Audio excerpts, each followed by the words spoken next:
हरियाणा की हर अपडेट के लिए बेल आइकन दबाएं और सब्सक्राइब करें STV हरियाणा न्यूज। नमस्कार, स्वागत है आपका। मैं हूं नंदिनी मिश्रा। आपके साथ सीधा रुख करेंगे सुपरफास्ट 100 का।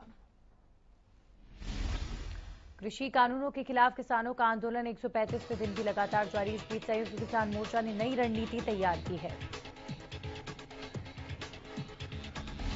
आंदोलन को तेज करते हुए किसान 10 अप्रैल को केएमपी जाम करेंगे, जिसके बाद 13 अप्रैल को दिल्ली बॉर्डर पर बैसाखी मनाई जाएगी। 14 अप्रैल को संविधान बचाव दिवस मनाएंगे किसान। तो शाम में संयुक्त किसान मोर्चा के नेतृत्व में नए क्षतिपूर्ति कानून को लेकर गुरुवार को किसानों ने प्रदर्शन किया और कानून की प्रतियां भी जलाईं। किसानों ने कहा कि देश का किसान सड़कों पर प्रदर्शन कर रहा है।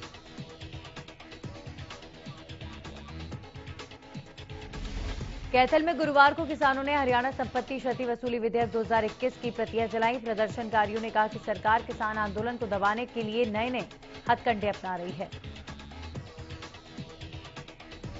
प्रदर्शनकारियों का कहना है कि आंदोलन को इतना समय हो गया है, फिर भी सरकारी या गैर सरकारी संपत्ति को हानि नहीं पहुंचाई गई है। सरकार जब तक तीनों कृषि कानूनों को वापस नहीं लेती, तब तक इस तरह के धरने प्रदर्शन होते रहेंगे। अपनी मांगों को लेकर गुरुवार को आड़ती हड़ताल पर चले गए, तो वहीं सरकार ने भी आड़तियों की हड़ताल को देखते हुए अपनी तैयारी कर ली है और डिपो होल्डर की मदद से खरीद कार्य किए जाने का फैसला लिया गया है। इसी कड़ी के तहत अंबाला शहर नई अनाज मंडी में करीब 25 डिपो होल्डर्स ने आड़ती के लाइसेंस के लिए आवेदन किए हैं और अब इन डिपो होल्डर्स को आड़ती बनाने की तैयारी है।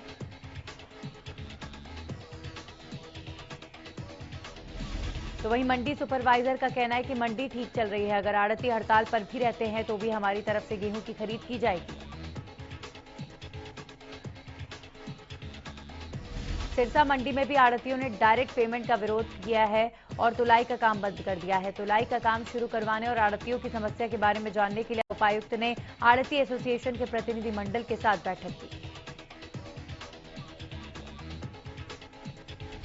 फतेहाबाद में अनाज मंडी में व्यापारियों की मीटिंग हुई। बैठक में निर्णय लिया गया कि अनाज मंडी में गेहूं की तुलाई और झराई नहीं होगी, केवल ट्रॉलियों से गेहूं को उतारा जाएगा। प्रधान ने बताया कि व्यापार मंडल की मुख्य मांग है कि गेहूं का भुगतान आड़तियों के माध्यम से ही किसान की इच्छानुसार किया जाए।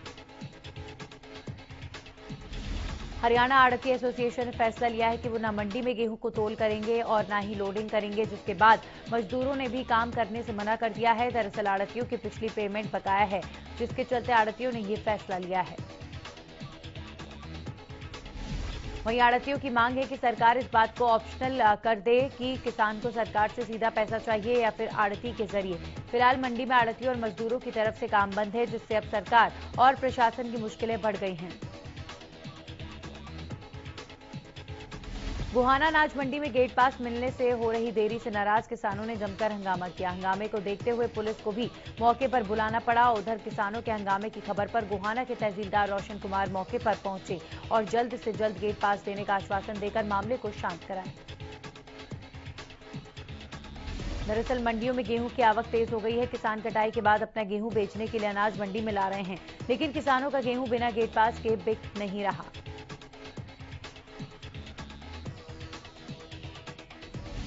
कई घंटे लाइन में खड़े होने के बाद भी किसानों को खाली हाथ वापस लौटना पड़ता है। बिना गेट पास के कोई भी आड़ती किसानों के गेहूं को नहीं खरीद रहा। गेट पास को लेकर किसानों को भारी परेशानी का सामना करना पड़ रहा है। बल्लभगढ़ की अनाज मंडी में गेहूं तुलाई न होने के कारण किसानों को भारी परेशानियों का सामना करना पड़ रहा है। वहीं जाम के चलते करीबन 1 किलोमीटर घूमकर किसान मंडी में पहुंचे।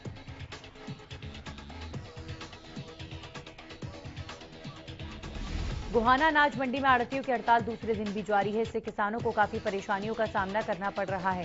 दरअसल आड़तियों की मांग है कि सरकार ने जो गेहूं के उठान को लेकर ऑनलाइन पंजीकरण शुरू किया है, आड़तियों का ये भी कहना है कि पिछले सालों की तरह ही गेहूं का उठान कार्य मैनुअल किया जाए। गौरतलब है कि किसान पहले तो गेट पास लेने के लिए कई घंटों लाइन में खड़े होकर परेशान होते थे। सीएम मनोहर लाल ने चंडीगढ़ में सभी उपायुक्तों और अधिकारियों के साथ बैठक की। सीएम ने वीडियो कॉन्फ्रेंसिंग के जरिए रबी खरीद प्रक्रिया की समीक्षा बैठक की अध्यक्षता की। बैठक में सीएम ने कहा कि आढ़तियों के साथ कई महत्वपूर्ण मुद्दों पर चर्चा की गई। राज्य सरकार ने आढ़तियों को आश्वासन दिया कि खरीद के दौरान उन्हें किसी तरह की समस्या का सामना नहीं करना पड़ेगा।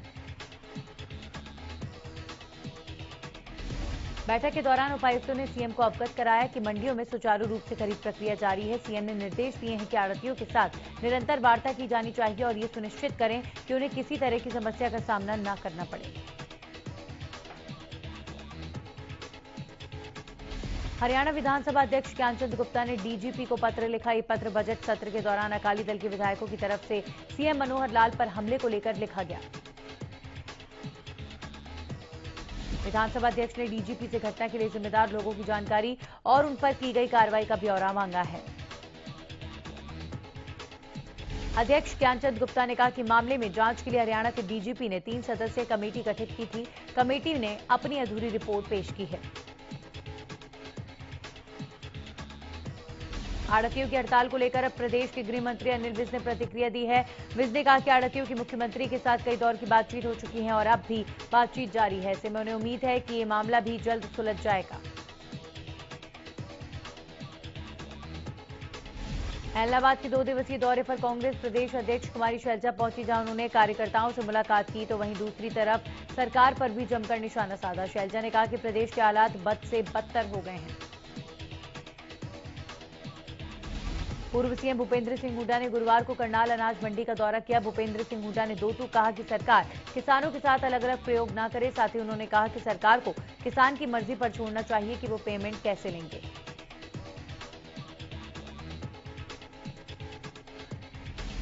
कांग्रेस के राज्यसभा सांसद दीपेंद्र हुड्डा ने एक बार फिर प्रदेश सरकार पर निशाना साधा। दीपेंद्र हुड्डा ने कहा कि सरकार ने भले ही विश्वास मत हासिल कर लिया हो, लेकिन सरकार जनता का विश्वास पूरी तरह से खो चुकी है। हुड्डा ने कहा कि सरकार को इस बात पर आत्ममंथन करना चाहिए कि उसके खिलाफ जनता ने इतना रोष क्यों है। बीजेपी सरकार की दशाहीन नीतियों ने प्रदेश का बट्टा बैठा दिया है। हरियाणा के नए राज्य चुनाव आयुक्त के लिए धनपत सिंह का नाम तय किया गया है। धनपत सिंह रिटायर्ड आईएएस है, जिन्हें राज्यपाल ने शपथ दिलाई। कोरोना महामारी का विकराल रूप देश में अपना कहर ढा रहा है। हर दिन नए मामलों की संख्या बढ़ती जा रही है। बीते 24 घंटे में एक बार फिर कोरोना के मामलों ने अपने सभी रिकॉर्ड तोड़ दिए हैं। पिछले 24 घंटे में 1.31 लाख से ज्यादा केस आए। वहीं 800 से ज्यादा लोगों की मौत हुई, जबकि 60,000 से ज्यादा लोग ठीक हो गए। देश में इस वक्त सबसे बुरी हालत महाराष्ट्र की है, जहां बीते करीब 10 दिन से हर रोज 50,000 से ज्यादा केस सामने आ रहे हैं। बीते दिन भी महाराष्ट्र में 56,000 नए मामले दर्ज किए गए। इसके अलावा दिल्ली में भी बीते दिन 7,500 मामले सामने आए, जिन्होंने पिछले करीब 6 महीने के सभी रिकॉर्ड तोड़ दिए।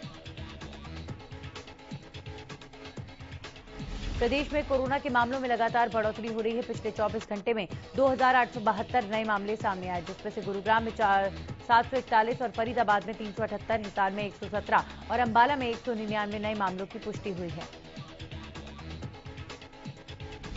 वहीं कोरोना के करनाल में 284, पानीपत में 75 और पंचकुला में 239 मामले सामने आए हैं। प्रदेश में अब तक कोरोना का कुल आंकड़ा 3,07,510 पहुंच चुका है, जिसमें से 2,87,151 मरीज ठीक होकर घर लौट चुके हैं। सोनीपत के बस स्टैंड पर 45 साल से ज्यादा उम्र के कर्मचारियों को कोरोना टीका लगाया जाएगा। इस दौरान सिविल सर्जन जीएस पुनिया और जिला टीकाकरण अधिकारी समेत रोडवेज डीएम मौजूद रहेंगे। कोरोना संक्रमण को रोकने के लिए लगातार टीकाकरण अभियान जारी है। वहीं सोनीपत बस स्टैंड में 400 से ज्यादा कर्मचारियों का टीकाकरण होना है। करकी दादरी में डीसी के निर्देश पर शिक्षा विभाग अधिकारी ने सभी सरकारी स्कूलों का निरीक्षण किया, जिसमें 41 ऐसे स्कूल सामने आए हैं जहां पर कोविड-19 की गाइडलाइंस का उल्लंघन किया जा रहा था। कोरोना महामारी लगातार अपना कहर बरपा रही है। इसी बीच रतिया के राजकीय कन्या महाविद्यालय में स्वास्थ्य विभाग की सैंपलिंग के दौरान 12 छात्राएं कोरोना पॉजिटिव पाई गईं।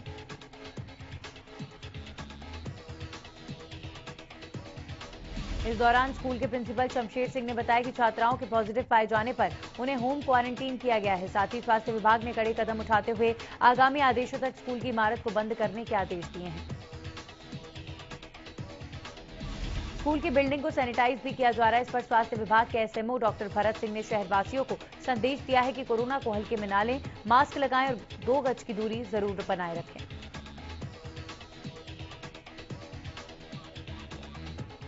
प्रदेश भर में एक बार फिर से कोरोना के खतरे की घंटी बजने लगी है। इसी बीच भिवानी में भी कोरोना के आंकड़े लगातार बढ़ते नजर आ रहे हैं। दरअसल पिछले एक हफ्ते में रोजाना 20 से ज्यादा कोरोना के नए मामले सामने आए हैं। संक्रमण को ध्यान में रखते हुए अब जिला प्रशासन सख्त हो गया है और कोरोना महामारी से बचने के लिए सख्ती बरतनी शुरू कर दी गई है, जिसके लिए उपायुक्त जयवीर सिंह आर्य ने जिले में 4 कमेटी बनाई है। उन्होंने निर्देश दिए हैं कि जिले में सभी होटल, रेस्टोरेंट्स और बार रात 9 बजे तक खुले रहेंगे। साथ ही कोरोना संक्रमण से बचाव के लिए लोगों को मास्क पहनना और उचित दूरी बनाए रखना भी जरूरी होगा। फतेहाबाद की वैक्सीनेशन प्रोग्राम की नोडल अधिकारी डॉक्टर सुनीता सोखी ने कोरोना पर लगाम लगाने की स्वास्थ्य विभाग की नई रणनीति की जानकारी दी है। इसके लिए स्वास्थ्य विभाग ने 1 अप्रैल से सभी स्वास्थ्य कर्मियों की छुट्टियां भी रद्द कर दी हैं। डॉक्टर सुनीत सोखी ने बताया कि जो लोग 45 साल से अधिक की उम्र के हैं, उन्हें कम से कम समय में कोरोना से बचाव का टीका लगाया जाए। फतेहाबाद से हरिद्वार के लिए निकली हरियाणा रोडवेज की बसों को उत्तराखंड सरकार ने वापस लौटा दिया है। दरअसल कोरोना के बढ़ते मामलों के चलते अब अगर किसी को हरिद्वार जाना है तो उनके पास कोरोना नेगेटिव रिपोर्ट होनी चाहिए। अगर किसी के पास कोरोना की नेगेटिव रिपोर्ट नहीं है तो उसे बस में सफर नहीं करने दिया जाएगा। फतेहाबाद रोडवेज विभाग ने फैसला किया है कि उत्तराखंड सरकार ने आदेश दिया है कि उनके राज्य में जो भी प्रवेश करेगा उसके पास कोरोना की नेगेटिव रिपोर्ट होनी चाहिए। इसी वजह से टोहाना से हरिद्वार के लिए निकली बसों को वापस भेज दिया गया। यात्रियों के साथ ही बस चालक और परिचालक के पास भी कोरोना की नेगेटिव रिपोर्ट होना अनिवार्य है। कोरोना वायरस के बढ़ते मामलों पर नकेल कसने के लिए स्वास्थ्य विभाग वैक्सीन के मार्फत कोरोना से लड़ाई लड़ रहा है। दरअसल गुरुग्राम में कोरोना वायरस के मामलों का आंकड़ा 66,000 को छू चुका है। वहीं एक्टिव मामले करीब 3900 पहुंच गए हैं। इस बीच वैक्सीन ज्यादा से ज्यादा लोगों को लगाई जाए, इसे लेकर प्रशासन की तरफ से गुरुग्राम में 40 वैक्सीन सेंटर्स बनाए गए हैं, जहां लोगों को वैक्सीन लगाने के साथ साथ जागरूक भी किया जा रहा है। सोनीपत की नई अनाज मंडी में मंडी प्रशासन के असिस्टेंट सेक्रेटरी और उसके सहयोगी किसान हेल्प डेस्क पर बिना मास्क के दिखाई दिए, जबकि किसानों से लगातार कोविड नियमों का पालन करने की अपील की जा रही है। भिवानी की शास्त्री नगर कॉलोनी निवासी पानी की किल्लत से परेशान है, तो वहीं दिनोद रोड स्थित गली नंबर 10 के निवासी सीवरेज का गंदा पानी पीने को मजबूर हैं। शास्त्री नगर वासियों का कहना है कि उनके घर पर जो पानी आता है वो सीवरेज का गंदा पानी आता है, जिससे पीकर नगरवासी बीमार पड़ रहे हैं, लेकिन प्रशासन का इस ओर कोई ध्यान नहीं। फरीदाबाद के वार्ड नंबर 5 के निवासी सीवर ओवरफ्लो की समस्या से परेशान। इस समस्या का सामना वार्डवासी पिछले 9 महीनों से कर रहे हैं। गुस्साए लोगों ने नगर निगम के खिलाफ जमकर प्रदर्शन किया।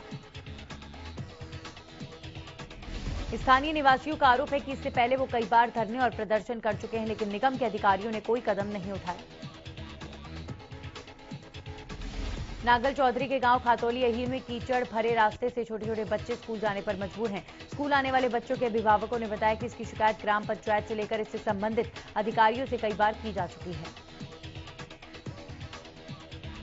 हालांकि अधिकारी आश्वस्त तो जरूर आश्वासन देते हैं, लेकिन जमीनी स्तर पर कोई काम नहीं करते। गांव के समाजसेवी पवन यादव उर्फ मंजू अपनी जमीन सरकार को देने को तैयार है ताकि गंदे पानी की निकासी का समाधान हो सके, लेकिन संबंधित विभाग के अधिकारी यहां भी अपनी दिलचस्पी दिखाते नजर नहीं आ रहे हैं। ग्रामीणों के अनुसार शायद सरकार और जिला प्रशासन ही इस समस्या का समाधान नहीं चाहते। शिक्षा ग्रहण कर देश का भविष्य बनाने वाले ये बच्चे इस कदर कीचड़ से गुजर रहे हैं, लेकिन नीचे से लेकर ऊपर तक पूरा सिस्टम मौन है। पंचकुला में भवन विद्यालय स्कूल के बाहर अभिभावकों ने जोरदार प्रदर्शन किया। दरअसल स्कूल प्रबंधन की ओर से बच्चों की फीस बढ़ाने के विरोध में अभिभावकों ने विरोध प्रदर्शन करते हुए धरना भी दिया। इस दौरान पूर्व उप मुख्यमंत्री चौधरी चंद्रमोहन ने भी मौके पर पहुंचकर अभिभावकों का समर्थन किया। बता दें कि अभिभावकों ने स्कूल प्रबंधक के खिलाफ जमकर नारेबाजी की। इस मौके पर पुलिस मौजूद रही।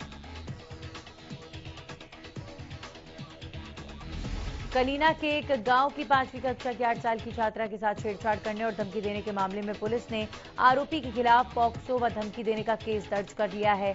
छात्रा स्कूल से घर लौटी तो घर पर कोई नहीं था। इसी का फायदा उठाकर आरोपी ने छात्रा के साथ छेड़छाड़ की।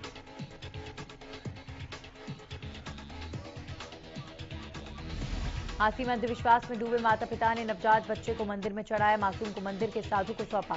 समाधान मंदिर में चढ़ावे की रस्म हुई, जिसका वीडियो सोशल मीडिया पर वायरल हो रहा है। फतेहाबाद पुलिस की एंटी नार्कोटिक सेल ने माजरा रोड के पास एक बाइक सवार युवक को गिरफ्तार किया। युवक के कब्जे से 50 ग्राम हेरोइन बरामद की गई। पुलिस ने नाकेबंदी के दौरान गिरफ्तारी की।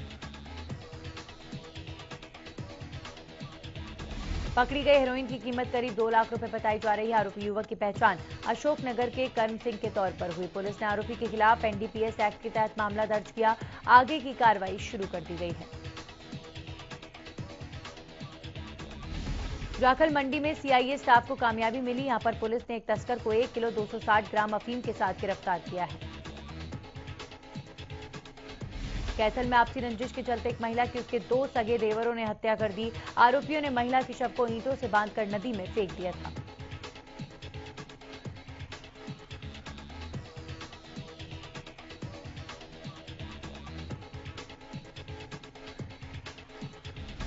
पुलिस ने काफी तफ्तीश के बाद आरोपियों की गिरफ्तारी की। साथ ही हत्या में इस्तेमाल बाइक को भी जब्त कर लिया गया है। फिलहाल तीनों आरोपियों को 2 दिन की पुलिस रिमांड पर भेज दिया गया है।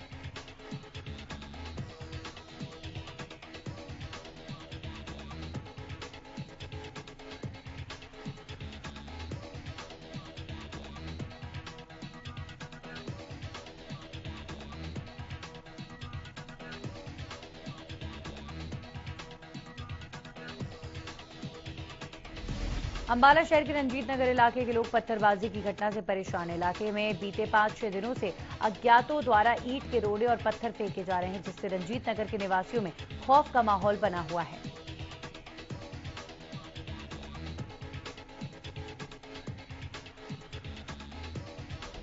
आलम यह है कि अब लोगों का घर से बाहर निकलना तक दुर्भर हो चुका है। इलाके के लोग अब बारी बारी से रात के समय चौकीदारी भी कर रहे हैं, ताकि पत्थर मारने वाले अज्ञात को पकड़ा जा सके।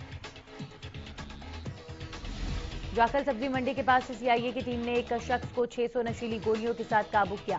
पुलिस ने बताया कि इस रूटीन चेकिंग के दौरान कार्रवाई को अंजाम दिया गया। रेवाड़ी में एक 14 साल की नाबालिग के 2 महीने में लापता होने का मामला सामने आया है। लापता लड़की की मां ने बताया कि 25 जनवरी को वो पति के साथ मजदूरी करने गई थी, लेकिन जब वो शाम को लौटी तो बेटी को घर से लापता पाया, जिसके बाद उन्होंने मामले की शिकायत मॉडल टाउन पुलिस को दी। लेकिन 2 महीने बीत जाने के बावजूद भी अब तक पुलिस गुमशुदा नाबालिग लड़की की तलाश नहीं कर पाई है। लापता लड़की की मां हर रोज अपनी बेटी के लिए दर दर भटकने को मजबूर है। नाबालिग की मां ने पुलिस पर गंभीर आरोप लगाते हुए कहा कि पुलिस का कहना है कि जब आरोपी युवक का मोबाइल खुलेगा तभी पुलिस आरोपी को पकड़ सकती है। प्रदेश में नशा तस्करों के खिलाफ पुलिस की टीम का एक्शन जारी है। टोहाना में सीआईए पुलिस की टीम ने गश्त के दौरान एक व्यक्ति को लाखों रुपए की अफीम के साथ गिरफ्तार किया।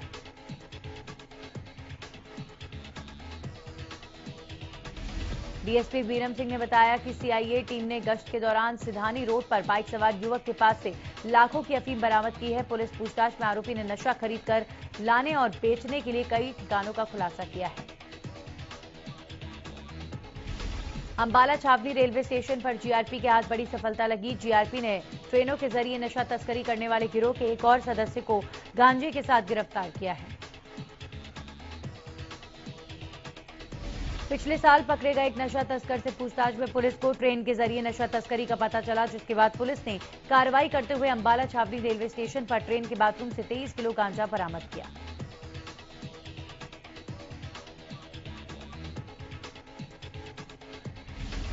जीआरपी ने तस्कर को कोर्ट में पेश कर 7 दिन की रिमांड पर ले लिया है। जीआरपी के अधिकारियों ने बताया कि फिलहाल पकड़े गए आरोपी से पूछताछ की जा रही है और इस गिरोह के तार कहां-कहां जुड़े हैं, इस बात का पता लगाया जा रहा है। कैथल के सीवन और चक्कू लदाना गांव में भीषण आग लगने से किसानों की 45 एकड़ गेहूं की फसल जलकर राख हो गई। बताया जा रहा है कि इस घटना से किसानों को लाखों रुपए का नुकसान हुआ है। जिसकी वजह से बिजली के तारों में शॉर्ट सर्किट हुआ और उसके बाद गेहूं की फसल में आग लग गई। घटना के बाद आग को बुझाने के लिए पुलिस और फायर ब्रिगेड की गाड़ियां भी मौके पर पहुंची। गुरुग्राम के सदर बाजार की 3 दुकानों में भीषण आग लगने से करोड़ों का सामान जलकर राख हो गया।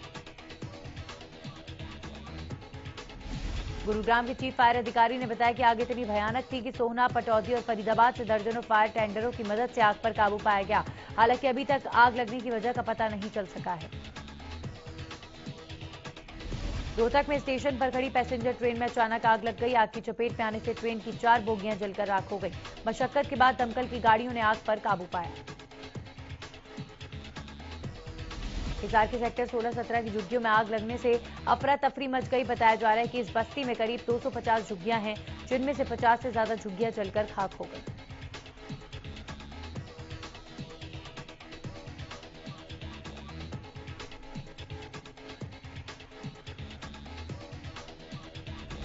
उकलाना में डीएसपी ने मजिस्ट्रेट विजय कुमार की मौजूदगी में 1168 शराब की बोतलों को नष्ट किया। ये शराब 30 मुकदमों में पकड़ी गई थी। बीजापुर में 6 दिन पहले बंधक बनाए गए कोबरा जवान राकेश्वर सिंह मनहास को नक्सलियों ने रिहा कर दिया है। कोबरा जवान राकेश्वर सिंह मनहास को छुड़ाने के लिए मध्यस्थता टीम गठित की गई। इसमें सैकड़ों गांव वालों की मौजूदगी में राकेश्वर सिंह मनहास को रिहा किया गया।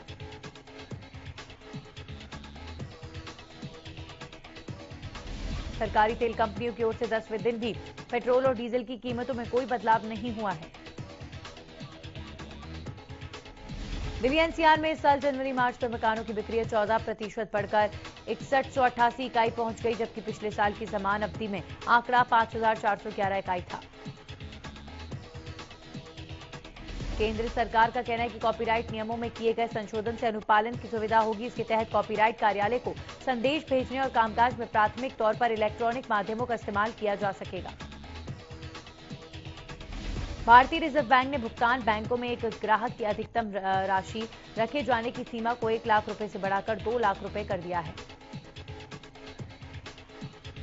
इफ्को ने स्पष्ट किया है कि उसके पास 11.26 लाख टन उर्वरकों का पुराना स्टॉक रखा है। पहले के दाम पर ही इस स्टॉक की बिक्री होती रहेगी।